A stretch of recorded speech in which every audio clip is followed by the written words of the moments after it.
అందరికీ నమస్తే అండి. నా పేరు కాండ్రేగుల హైమావతి. నేను వైఎస్ఆర్సీపీ పార్టీ టౌన్ మహిళా అధ్యక్షులు మాట్లాడుతున్నాను.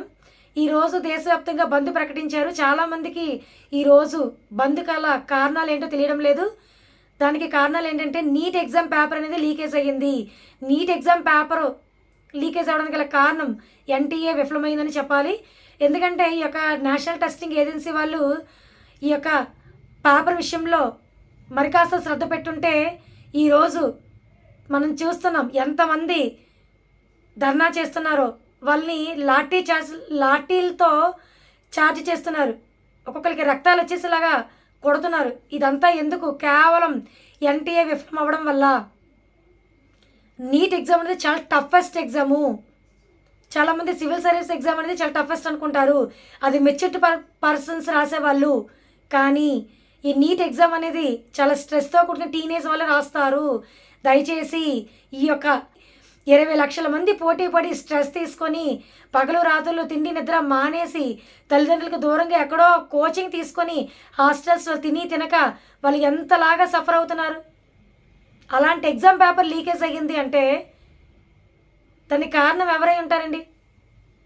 నిజానికి నీట్ ఎగ్జామ్ పేపర్ 2 గంటల నుంచి 5 గంటల సమయం, మహా అయితే 1 అవర్ ముందు వెళ్తే సరిపోద్ది. కానీ 11 గంటలకే రమ్మని చెప్తారు.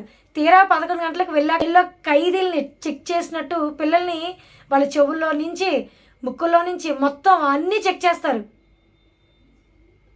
ఎంతలాగా చెక్ చేసి పకడ్బందీగా 1 మినిట్ లేట్ అయిందని చెప్పి లోపలికి కూడా అలౌ చేయలేనటువంటి సిచ్యువేషన్స్ మనం విన్నా చూసాం. చాలామంది సూసైడ్ చేసుకుంటున్నారు. అరే వాళ్ళు ఇలా పేపర్ లీకేజ్ అయిందని అడగడానికి వస్తే లాఠీతో కొడతారా? బుర్ర పగిలిపోతుంది, రక్తాలు వచ్చేస్తున్నాయి. వాళ్ళు ఏదో దేశద్రోహుల్లాగా పరిగెట్టించి మరి కొడుతున్నారు. దయచేసి పోలీసు వాళ్ళకి అందరికీ నేను చేతులు జోడించి అడుగుతున్నాను. మీరు కొడుతుంది మన పౌరుల్ని, మన దేశ పౌరుల్ని. వాళ్ళు ఏం తప్పు చేశారని వాళ్ళు అలా కొడుతున్నారు. వాళ్ళు ప్రశ్నించే హక్కు ఉంది. వాళ్ళు మనవాళ్ళు. వాళ్ళ సమస్యను పరిష్కరించండి. పార్లమెంట్లో మాట్లాడే అవకాశం కల్పించండి. దీనిపై చర్చలు జరిపించండి. 20 లక్షల మంది స్టూడెంట్స్ జీవితాలు ఇవి. దయచేసి నీట్ పేపర్ మళ్ళీ లీకేజ్ అవ్వకుండా చూడండి.